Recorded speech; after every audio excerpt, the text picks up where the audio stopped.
Good morning.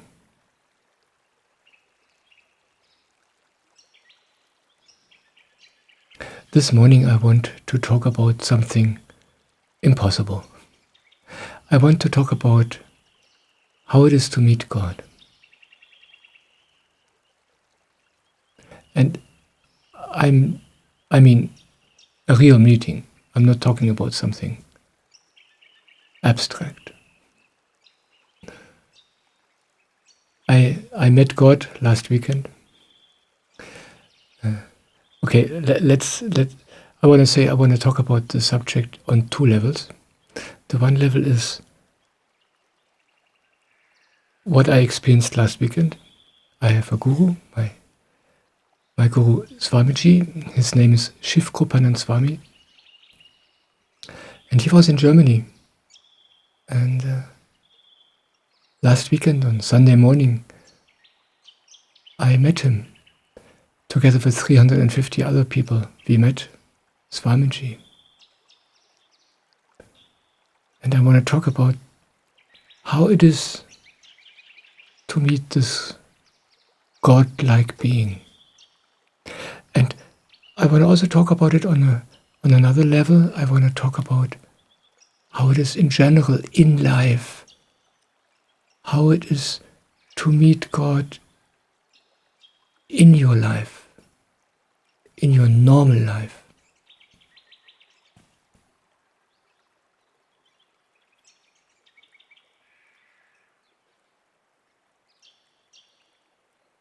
And maybe you say, yeah, okay, a guru is not God. Yeah, a person cannot be God. And you're right. This is true. Yeah.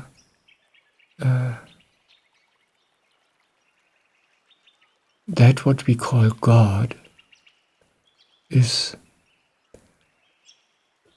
that which can't be described, which can't be named, which can't be pictured, which is in everything, behind everything, which is holding this existence and animating this existence. So no one can be God. There's no person, no body which can be God. It's impossible. Because God is everywhere. Yeah. And yet, what I'm talking about is the experience. Yeah.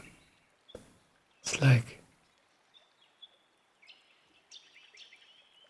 when you meet a true guru, the experience you have, the experience I have, is wow.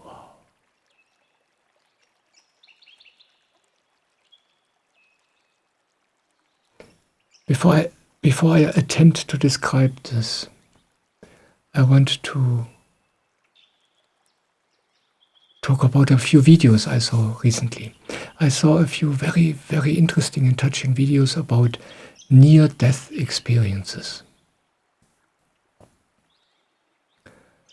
And maybe you are familiar with this term, and maybe you heard about what people report about when they come back from a near-death experience.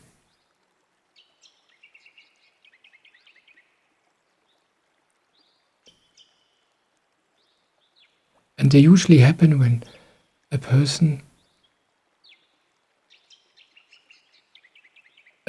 body is clinically dead. Maybe that person had an accident and came to hospital and the doctors couldn't save him or her. And he was pronounced dead, and no heartbeat, no breathing.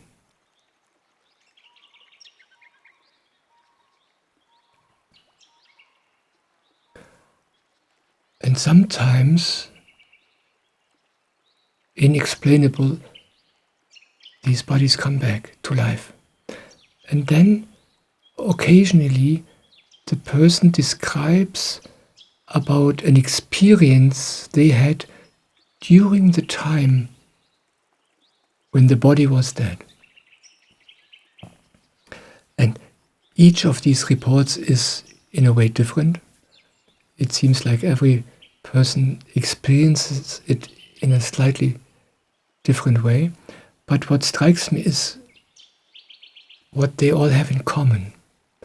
And what they have in common is that they usually report about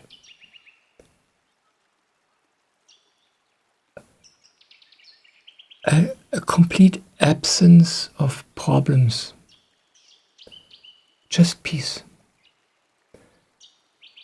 Not only in that state are they completely disconnected from the tragedy happening with the body, but also in general about their entire life. They don't feel any problems. They just feel what they describe as eternal peace. A rightness of everything, including themselves. Some report, some say there are no mistakes. Nobody can make a mistake. Others say everybody is right the way they are. That's what they experience, what they feel. It's not that somebody tells them. No, it's they experience during this near-death experience.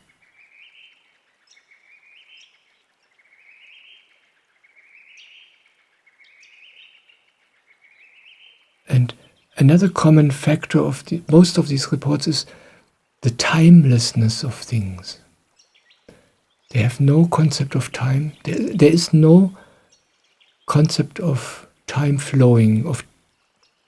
They cannot say how long that experience was. It's just an experience, a beingness, eternal. No beginning, no end. They experience the eternity Jesus talks about. Yeah? These bodies, they have a beginning and an end. They are born, they grow, the soul enters the body becomes alive, and then at some point the body dies. And then the body is gone. But that which animates the body, that what Swamiji calls the soul, that is eternal. And in these near-death experiences, the people report about this eternity. Yeah? It's not a concept, it's not something abstract, that's how they describe their experience. There's no time. They experience this peace, they experience this quietness, this space, this absence of any problems, and it's totally clear in that experience. It always was like this, and it always will be like this. No worries.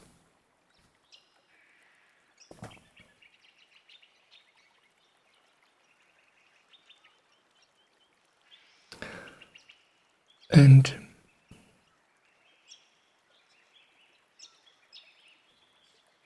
when you hear this, it's like you hear this and you know this is true. You just know it. You hear it and you feel, yes, this is true. I don't know how this is possible. I can't explain it. Maybe you say I've never experienced anything like this, but I know there is something to it. I know these people say the truth. And now the question is, how can I experience this now?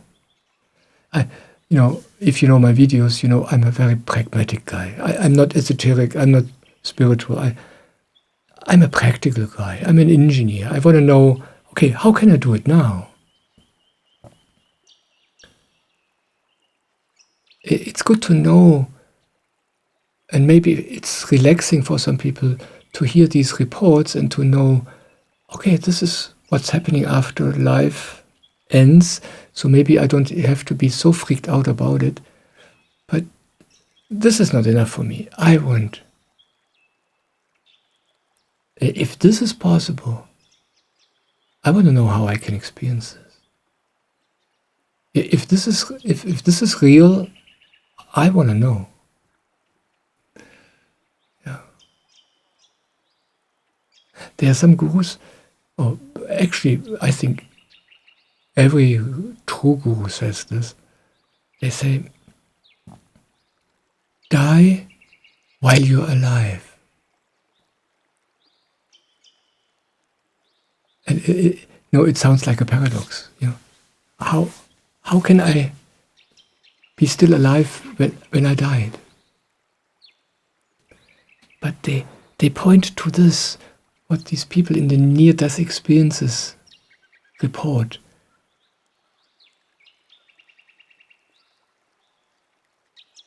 And what I want, there is obviously something you can experience. There is obviously a reality.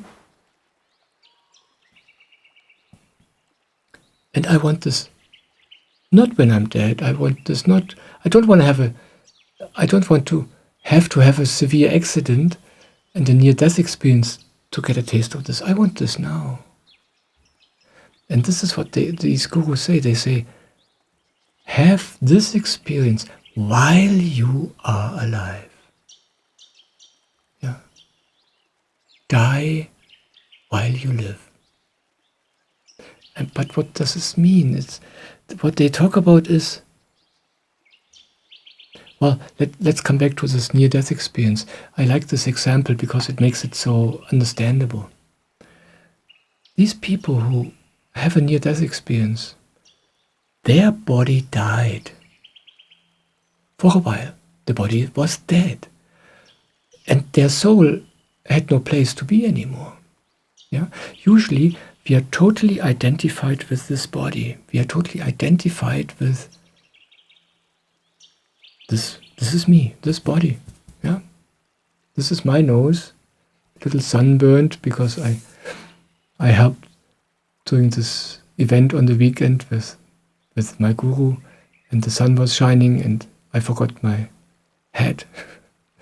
This is my sunburned nose. The thoughts, these are my thoughts, my wishes, my worries, my dreams, my agonies. This is my life.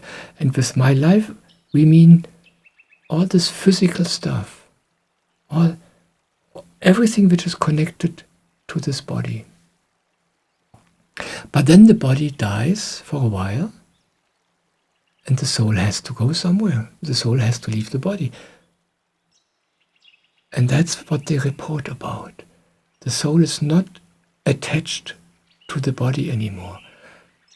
These people have not learned to dissolve their identification with the body. They have not learned to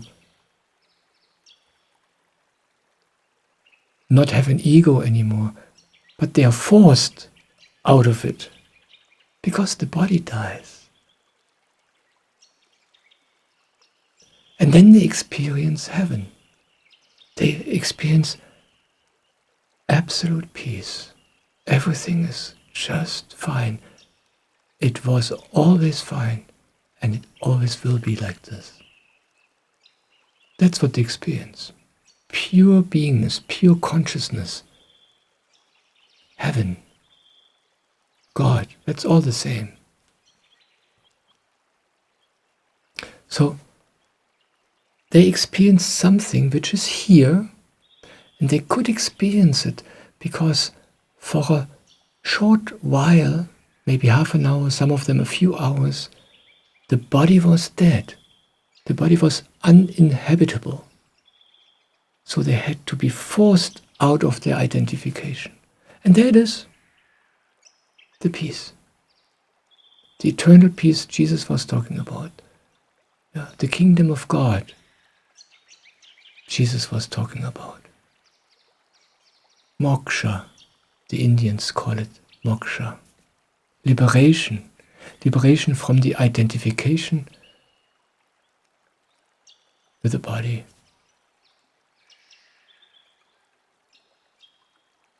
And then heaven is here, like this. Their body dies, and they're in heaven. And the gurus tell us this is possible while you are alive. This is why we are here, to discover this while the body is alive.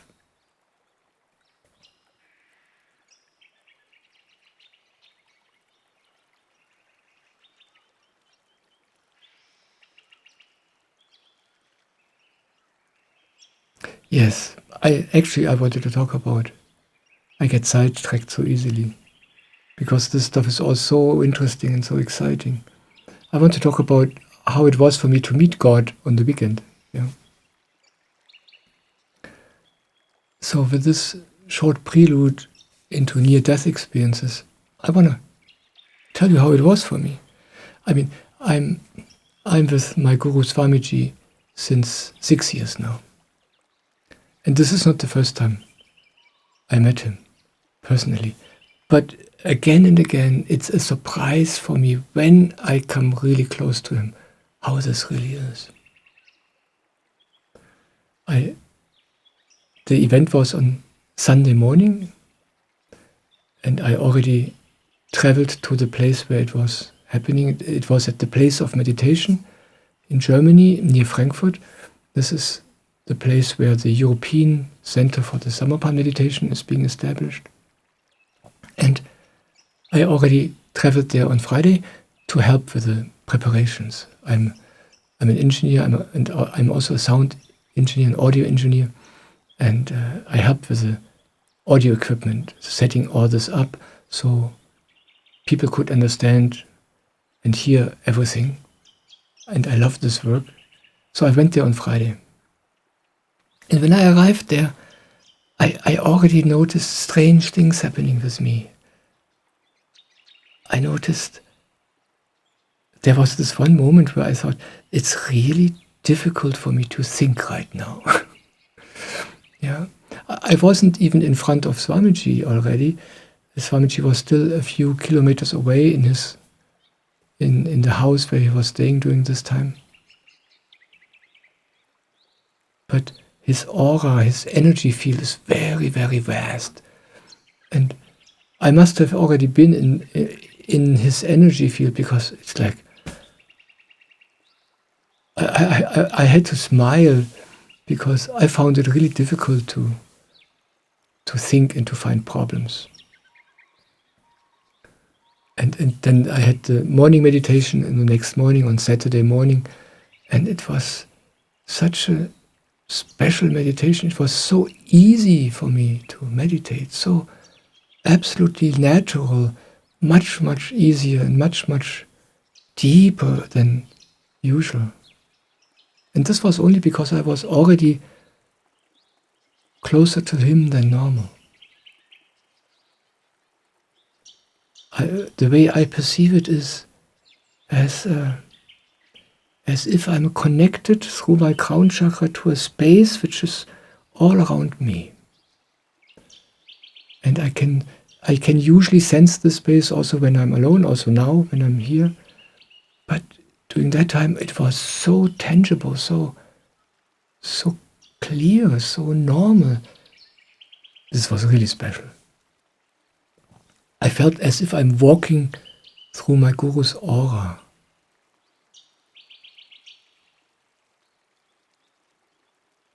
As if I'm not walking on grass, but on something else. It was really a very interesting experience. Yeah, and then this event started on Sunday morning at 7 o'clock. Swamiji started speaking. And what I experienced then is a near-death experience without dying.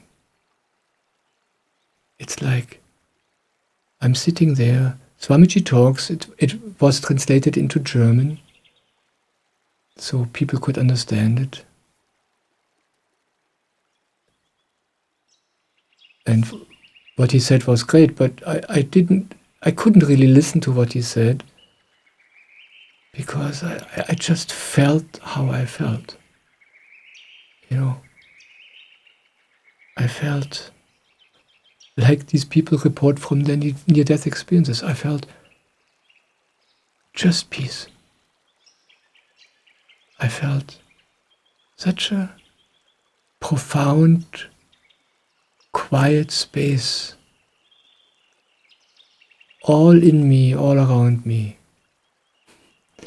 You can't even say there are no problems because the thought of problem doesn't even occur, And it feels so normal. You don't even know where it comes from. And this is what happens when you meet God. I said earlier, no body can be God. Yeah. This person, this body, Swamiji, cannot be God because God is everything. But when you come close to a person who lives in this space, who lives in the lap of God all the time, what happens is then you also experience this. And then it feels like, wow, this is God. I feel God. I feel this person. Yeah. But in reality, you don't feel how your guru feels. You experience it yourself in you. But for you, it's like, okay, this is God. Through him, I experience God. And that's why in India, for instance, people call their guru God. For them, it is God, because through him, they experience God in them. And only through him. Yeah. Normally they have their normal life and with all their worries and thoughts and dreams and problems and dramas and tragedies. But when they're close to their guru, this is all gone. They bathe in God. And that's why they call their guru God, because God comes through him to them. And that's why I say I want to report about how it is to meet God. Yeah? I don't want to say this guru is God, but when I'm there, God is in me. Eternal peace.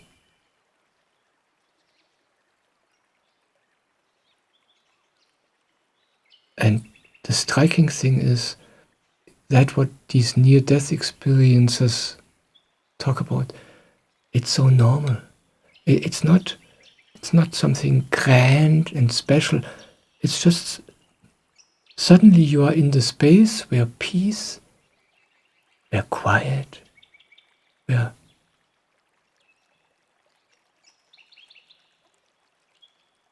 this blessed quality is just normal. It's just there, always, everywhere, without end.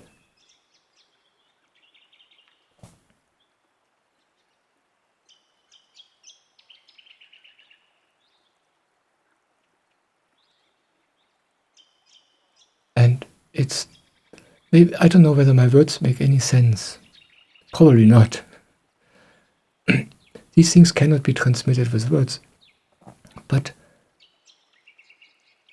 maybe you feel something in you while you're listening. And what you feel, that's what I'm talking about. Yeah. Swamiji, my guru, cannot explain God to me. But when I'm near him, God is in me. I experience it. Yeah. It's a transmission of experience. You can't explain how this is possible, but this is how it works. It's not transmitted by words, it's transmitted by experience. And maybe you have a slight glimpse of what I'm talking about in you while you're listening.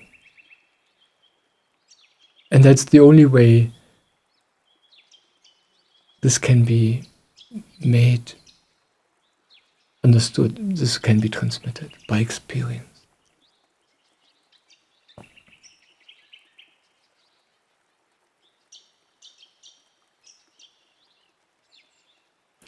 And this experience is quite normal for me. I have this every day. I have this in every moment where I remember to look for it. In every moment where I remember to put my attention to the crown chakra. I talk about this later a little bit more. I come back into this space. But when I'm close to my guru, like I was on Sunday morning, it is especially strong. It is as if he deepens something in an incredible way just by me being close to him for a few hours. It's such a help, and it's so beautiful.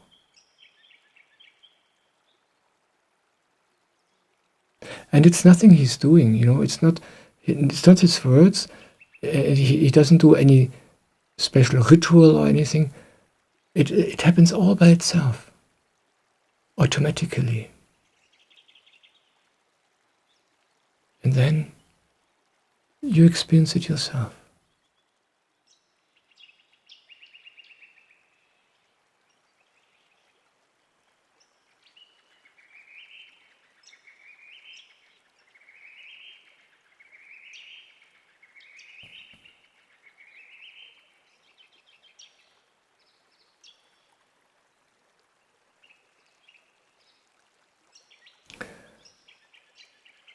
I said in the beginning of the video that I want to talk about meeting God on two different levels. And the one is this immediate meeting, which I'm reporting about right now, which I had on the weekend.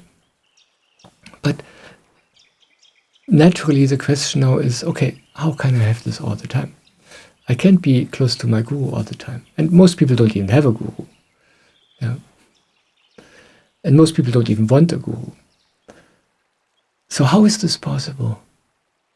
Always. In everyday life. Yeah. And that's what I want to talk about now. Swamiji, my guru, brings the Samarpan meditation from the Himalayas into society. And this meditation, it doesn't cost anything. It's totally uncomplicated. It's also not related to any religion. You don't have to take on a new religion. It's also not connected to Swamiji. You don't have to become his disciple or take him on as your guru. This meditation is much simpler than that. Yeah, it's just a meditation. The meditation for me. Yeah, Samarpan means surrender. It's the surrender meditation. And what you do doing this meditation is very, very simple. I will make a video pretty soon just about this meditation. So I want to keep it short in this video. But basically what you do is the first thing in the morning when you start your day, right after waking up, you sit down for half an hour and you start by putting your hand on the top of your head, here. The Indians call this spot the crown chakra. You put your hand on there and then you make 3 cycles with your hand clockwise like this. Pressure a little bit. And then you take your hand off very, very slowly. And because you had your hand there, your attention naturally stays there at the spot now. Yeah, now your attention is here. And for half an hour, the only thing we do is we stay with our attention at this spot. That's all we do. We don't imagine anything. We don't want anything, we don't wish anything, we don't think anything, we just stay with our attention there, nothing else. It's absolutely simple. And when you do this, you will notice that your thoughts will distract you. Yeah. Suddenly you notice, oops, I followed a thought. I'm deep in some thought. Okay. When you notice, it's no big deal. You just return with your attention to the crown chakra. And your body will distract you. Suddenly you feel itches or you have to cough. Doesn't matter. Yeah. You just return with your attention to the crown chakra. And you do this for half an hour. And you do this every morning. And that's all. It's totally simple.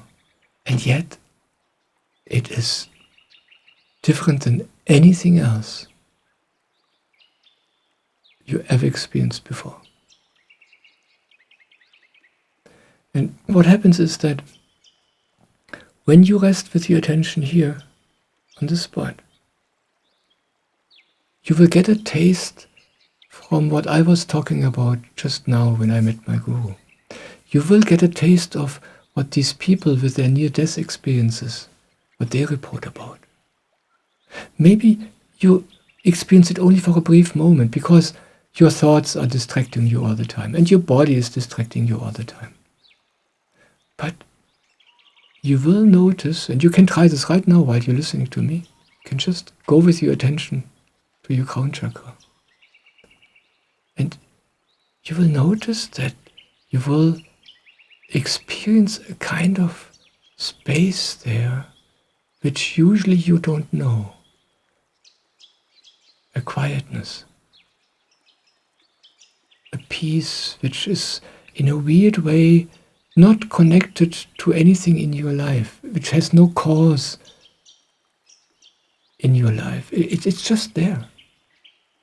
And every time you go with your attention there, you'll find this. And maybe in the beginning it's very, very dim, very, very subtle. And maybe only for just a brief moment. But when you then begin to do the Samarpan meditation every morning,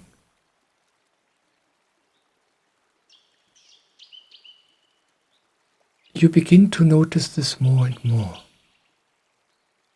It's not that you have to create this space, it's not that you have to create this peace through the meditation. This space is always there. Actually, this is the only thing which ever was. This peace is always there. So it's God waiting for you with open arms, so to speak. Yeah. The only thing we have to learn is to look into the right direction and to become sensitive for it. And the Samarpan meditation helps with this. It's very, very simple. We just have to do this meditation every day. That's the only important thing. Regularity. Yeah, do it every morning. First thing in the morning. And the rest happens all by itself. And then this space, this energy, this very, very special quality, this eternal peace, takes more and more space in your being and in your life. Without you doing anything other than meditating. It all happens by itself. Basically, this meditation helps you to disidentify with the body and to turn to your true being. You don't know anything about this, and you don't even have to know anything about it. Just by meditating, this happens automatically. It is as if this is the connection point to your soul, or to heaven, or to God. And just by sitting there with your attention for half an hour every morning, you become more and more aware of this. And then, after a while, you begin to feel like these people who report near-death experiences, or how Michael reports when he talks about his guru.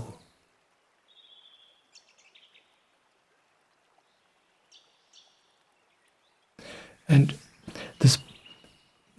the special quality about this meditation is that it is made for you as a normal person in society. You know, it is, when you experience it, it feels so simple, but until now it was impossible for humans to experience this. The only way a human being could experience this was by renouncing the world, renouncing their normal life, their family, and go off into solitude, into the Himalayas or into some remote cave where nobody is even close. And then these rare beings who would choose such a path, they would spend years and years and years introspecting, meditating. And after years and years and years, they would begin to discover this, what we are talking about here. Swamiji, he has a very, very unusual biography, and he was doing journeys into the Himalayas many, many times. And I think he met a total of 12 different gurus. And all these gurus lived like this, very secluded, far away from society. And that's how they spent their entire life. And during this entire life in solitude, they acquired the ability to feel God, to be God, to live like this inside. Swamiji reported about a meeting he had with a group of Jain monks, who they lived far away in the depth of the Himalayas, far away from society, a group of monks. And they said that they meditated on each of the main chakras of the body. There are 7 main chakras in the human body. And they used to meditate 7 years on each chakra. So by the time they were finished with the last chakra, with the 7 years of the last chakra, they have had a total of 49 years of meditating. And then their crown chakra would open. And then they would begin to experience that what we talk about now. This is how it was up to now. So for me, this would be impossible. I'm not drawn to live like an asket, like a caveman. For me, this would be impossible. But now is a very special time. Now is the time that this possibility comes to normal people. And this is the special quality and the special grace of the Samarpan meditation. Swamiji says he brings this meditation as a tool for the normal people who live in society to experience this, to die while being alive, to meet God while you are alive, in your normal life.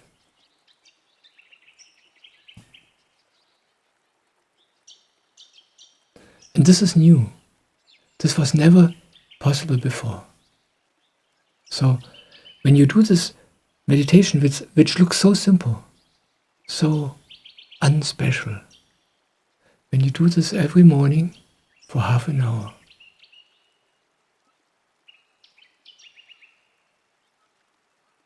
everything required, everything which is needed for you to have this experience will happen automatically. Your crown chakra will open by itself over time, slowly, slowly. And sometimes it's like people begin to experience this peace and this eternal okayness of everything. And they need a while to notice this because it feels so normal. Their life begins to change, their inner state begins to change. But some people don't even notice because it happens in such a gradual, normal way. It's very interesting. And then suddenly you notice, wow, I haven't worried in a while. What's going on? I used to be so stressed out about this and that. And then you notice, wow, how is this possible? It changed.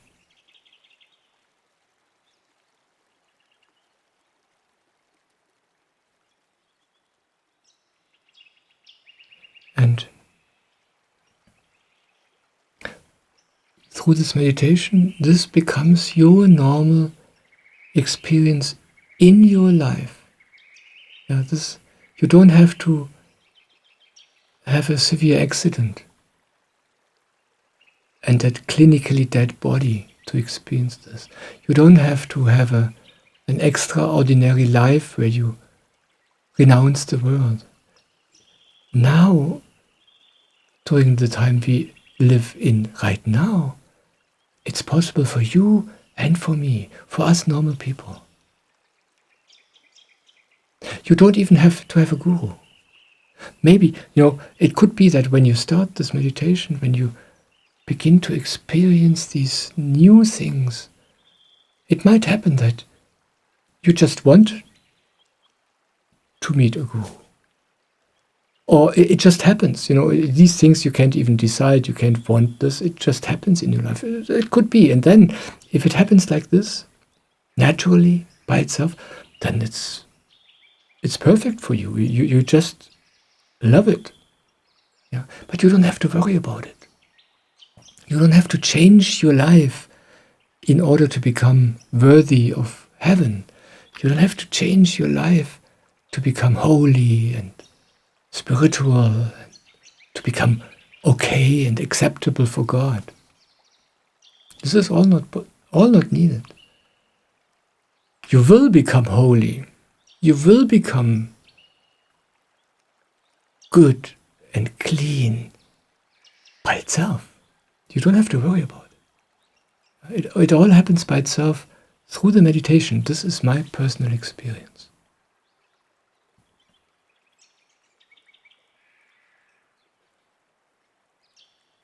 And you can call it any way you want. Then you will experience that you meet this eternity, this timeless peace. Some people call it God. Some people call it heaven. It doesn't matter. It's all the same.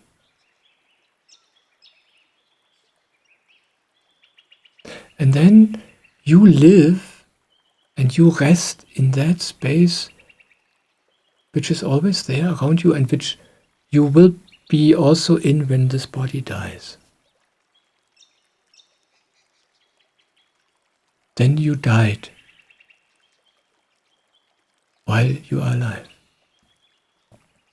Basically what this meditation does is it helps you to disidentify with the body and to disidentify with your ego. But it happens automatically. You can't do these things consciously. You can't decide this. You cannot say, okay, now I'm not identified anymore. It doesn't work like this. But through the meditation this happens. This is what happens in near-death experiences by pure force, by an accident when the body is just dead. This can also happen very gently, very gradually, very naturally, by itself through this meditation.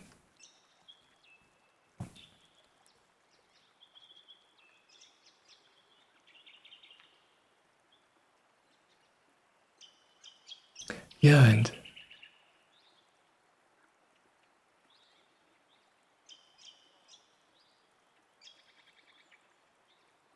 maybe you got a taste of it while listening. These inner experiences we have ourselves. This is the true message. Yeah, when you come close to a being who is God-like, and that's why the Indians call their gurus God, you recognize this God-like being in front of you because you feel suddenly these godly qualities in you. Suddenly you feel in you something you usually don't feel. The peace Jesus talks about. You feel a kind of eternal quality in you. A quiet happiness. An absence of all the things which bother you in your normal life. Yeah. This all happens through your own inner experience. That's the medium, not the words. That's how you recognize a true guru. Yeah. And that's the only way I can bring this across to you, through the experience you have in you while you're listening. And maybe you feel a kind of a peace, a kind of a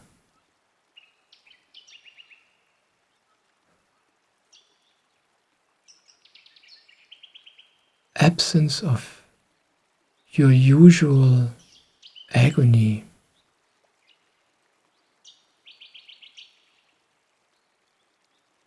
And that's what I'm talking about. This is coming through your experience to you. That's the message, not the words.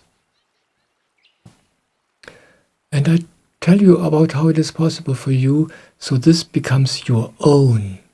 Yeah. For a very brief time in life, you need a guru, so we can experience it ourselves in us at a time where we are not ready at all. Yeah. But then we got a taste. And then we know, this is possible. Yeah. Before you met a guru, before you didn't experience this in yourself, then you don't know what's possible. Maybe you see some nice videos about near-death experiences, but if you don't feel yourself what that person talks about, it's meaningless for you. It's like, okay, this is nice, I want this, but it doesn't do anything.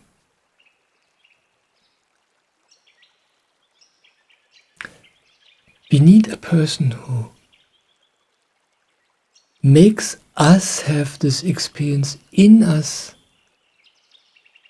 and then we know, this is possible. I experienced it myself. This is the only truth. In all of my videos, I only always talk about that you have to go your way and you have your experiences, because your own experience is the only thing which matters in life.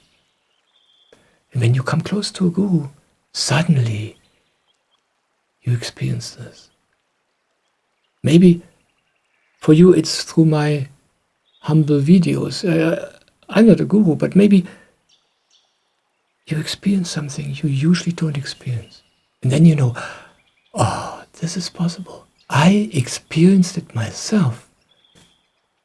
And then you want to know how this works. And then you start meditating. And then after a very short time, after a few months or for a few years, it doesn't matter at all, it becomes your own. And that's why I make these videos. I make the videos, all of my videos basically are always the same. Yeah, I talk about different subjects, the videos have different titles, but basically it's always only about this one thing. You listen to me and an experience is transmitted. Maybe you feel something which is new for you. And then you know, wow, I experienced this. It's possible. Yeah. And you also feel that this has nothing to do with me. You experience it. It's yours. Yeah. And then for a while you listen to my videos, or maybe you are inclined to go to my spiritual master or to my guru. Doesn't matter. You will want more of this. And then you will begin to meditate. And then after a short time, after a few years, it is yours. After a short time, after a few years, you don't need a guru anymore. Then you have this yourself. It's very simple. It only requires a little bit of time. Swamiji says, I make your soul your guru. What he means is, he makes you experience God. He makes you experience your own soul in you. And then you meditate. And after a while, you don't need him anymore. You can feel your soul. You can feel heaven. You feel God in you. It becomes normal for you. You don't need anybody else. And also no videos. It's just a transitionary period. We need this initial experience from somebody else. We can't have it ourselves. And then the rest happens by itself.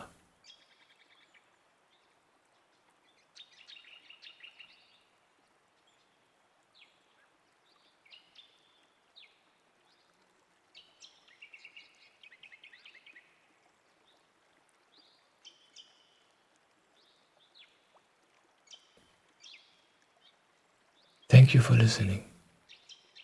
Thank you. I love you.